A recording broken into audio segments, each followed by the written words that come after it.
नाज़रीन, उम्मीद और दुआ करता हूँ कि आप लोग जहां जहां पर होंगे खैर आफियत से होंगे। नारिन खामेनाई साहब की शहादत के बाद पूरी दुनिया में मुसलमान इस टाइम सरापा एहतजाज हैं, दिल गिरफ्ता है। जस्ट लाइक दैट पाकिस्तान के अंदर भी हालात वाकयात इस टाइम पे बहुत गंभीर होते चले जा रहे हैं। हमने देखा कि सुबह खबरें आई कराची में एहतजाज और अमरीकी कौंसल खाने के बाहर एहतजाज।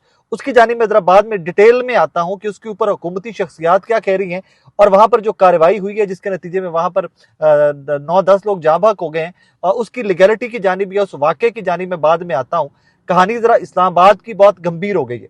इस्लामाबाद में आज नमाज जोहर के बाद एहतजाज की कॉल दे रखी थी और उसके बाद जो रेड जोन है उसको पूरे को सील कर दिया गया था। इस्लामाबाद का रेड जोन वो है जो सरीना चौक से स्टार्ट होकर कॉन्स्टिट्यूशन एवेन्यू और वो सारा इलाका है जहां पर नेशनल असेंबली है, जहां पर सुप्रीम कोर्ट ऑफ पाकिस्तान है, इस्लामाबाद हाई कोर्ट की इमारत है, उसके पीछे रेड जोन वो सारा डिप्लोमेटिक इनक्लेव है जहां पर एम्बेसीज हैं, जहां पर सफारतकार जो हैं उनके घर हैं, वो सारा एरिया रेड जोन कहलाता है।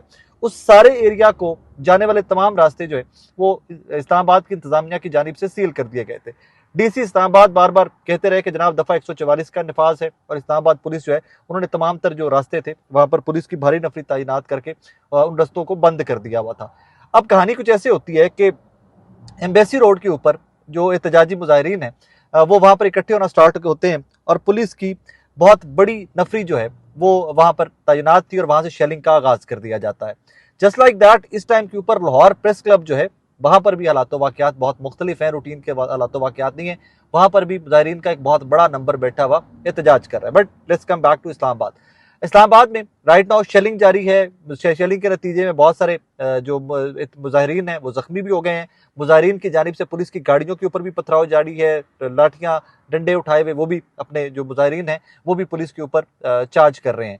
But at the same time इसमें सबसे बड़ी खबर ये थी कि मोहसिन नकवी साहब वो खुद रेड जोन के अंदर जो एहतजाजी मुजाहिरीन थे, जो एहतजाज कर रहे थे मुजाहिरीन, उनके दरमियान गए हैं और जब उनसे बात करने गए हैं, क्योंकि उनकी एक पहले वीडियो आ चुकी थी मोहसिन नकवी साहब की जिसके अंदर उन्होंने गुजारिश की थी अवाम से कि आप एहतजाज करें, पूरी दुनिया दिल गिरफ्ता है, जहां जहां मुसलमान मौजूद हैं वो इस टाइम के ऊपर साड हैं, दिल गिरफ्ता हैं, बहुत मायूसी के आलम में।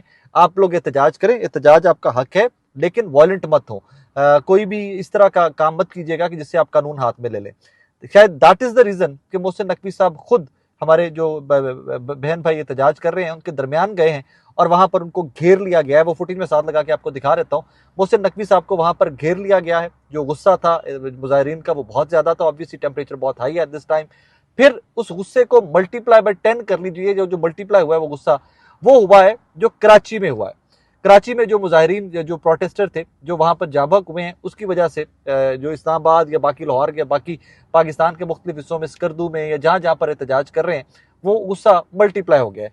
अब जो कराची में सुबह हुआ जिसके ऊपर फैसल ईदी साहब की स्टेटमेंट भी आ गई कि 7 शहादतें या 7 जाँ बहक होने वाले अफराद की तादाद तो उन्होंने कंफर्म कर दी। ईदी के जो सरबराह हैं, ईदी फाउंडेशन के जो सरबराह हैं, उन्होंने वो फाइनलाइज कर दिया, उन्होंने वो डिक्लेयर कर दिया कि जी 7 तो लाशें हमने यहाँ से उठाई हैं या अस्पतालों में पहुंचाई हैं। सबके सब एक ही सवाल पूछ रहे हैं कि ये कैसे पॉसिबल है कि एम्बेसी के अंदर से फायरिंग हो और 9-10 लोग जो हैं वो जान से चले जाए। यहाँ पर एक चीज बड़ी इंपॉर्टेंट है जो इन डेज टू कम एक कह लीजिए कि बहुत इंपॉर्टेंट उसकी हो जाएगी, गवाही बहुत ज्यादा हो जाएगी important.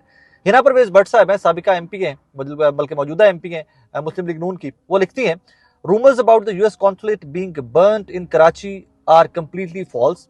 A few protesters reached the outer periphery and burned a tire, but they were swiftly removed. Security has been beefed up given the regional situation.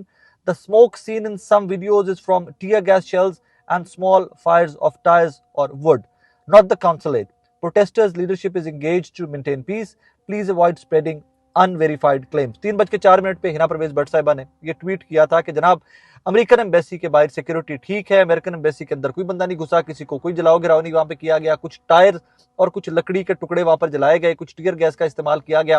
That is the reason कि वहां पर आपको नजर आ रहा है कि धुआं है जो वहां पर उठ रहा है। अमेरिकन कॉन्सुलेट को वहां पर नहीं जलाया गया। ये हुकूमती ओहदेदार मोहतरमा होना हिना परवेज भट्ट साहिबा कह रही है। इसीलिए मैंने कहा कि बहुत इंपॉर्टेंट है, इन डेज टू कम ये गवाही बनेगी, इनकी ये ट्वीट जो है ये बहुत ज्यादा रेलेवेंट हो जाएगी, बहुत ज्यादा इंपॉर्टेंट हो जाएगी। अब सवाल वापस कि वहां पर जो 9-10 छाते हुई हैं, जो 9 लोग वहां पर जाँ बहक हुए हैं, वो किसकी फायरिंग से हुए हैं, उसका जिम्मा किसका है, उसकी कीमत कौन देगा, उनके खिलाफ मुकदमा किसके खिलाफ दर्ज किया जाएगा, जिससे आपको और मुझे ये पता चल सके कि जनाब what has happened in Karachi.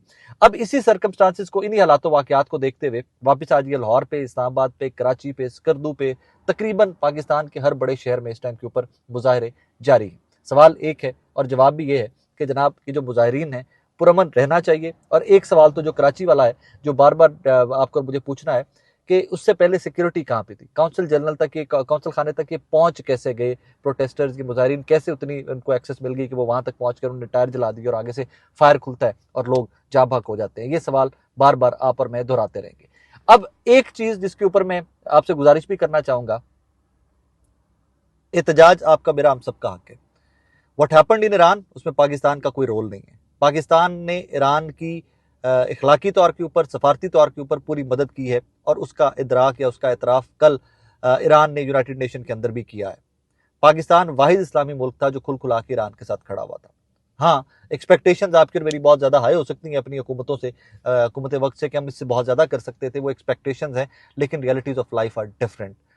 Please एहतजाज कीजिए, खुल खुलाकर कीजिए, मैं भी आपके साथ हूँ, इस एहतजाज में आपका हिस्सा हूँ, आप में से हूँ, लेकिन अपने ही मुल्क की इमलाक को प्लीज़ नुकसान मत पहुँचाइए। That is not justified.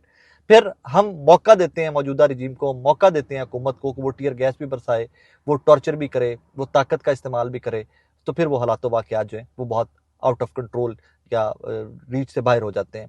एक चीज़ मैं जाते जाते और आपसे ज़रूर कहना चाहूँगा, ज़रा इमेजिन कीजिए for a single second, Afghanistan और पाकिस्तान के बॉर्डर की सिचुएशन क्या है, हमें सबको पता है। जैसे अफगानिस्तान जिन दुश्मनों के हाथों में इस टाइम पे खेल रहा है, मुझे आपको बार बार बताने की जरूरत नहीं है।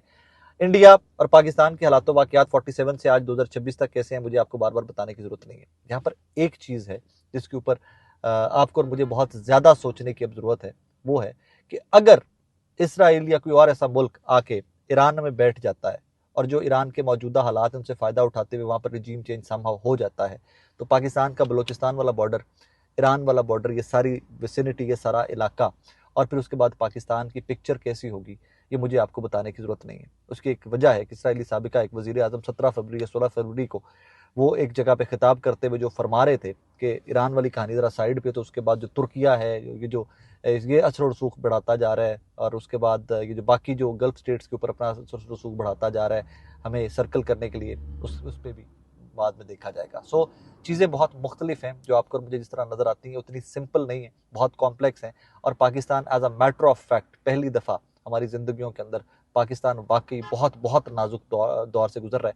यहाँ पर आपको और मुझे किसी भी माजी के वक्त, गुजरे हुए वक्त से आज आपको और मुझे इत्तेहाद की सबसे ज़्यादा ज़रूरत है। हम सबको इकट्ठे खड़े होना है, मुत्तहिद खड़े होना है, तो हम इन क्राइसिस से निकल सकेंगे और अपने मुल्क और कौम को निकाल सकेंगे।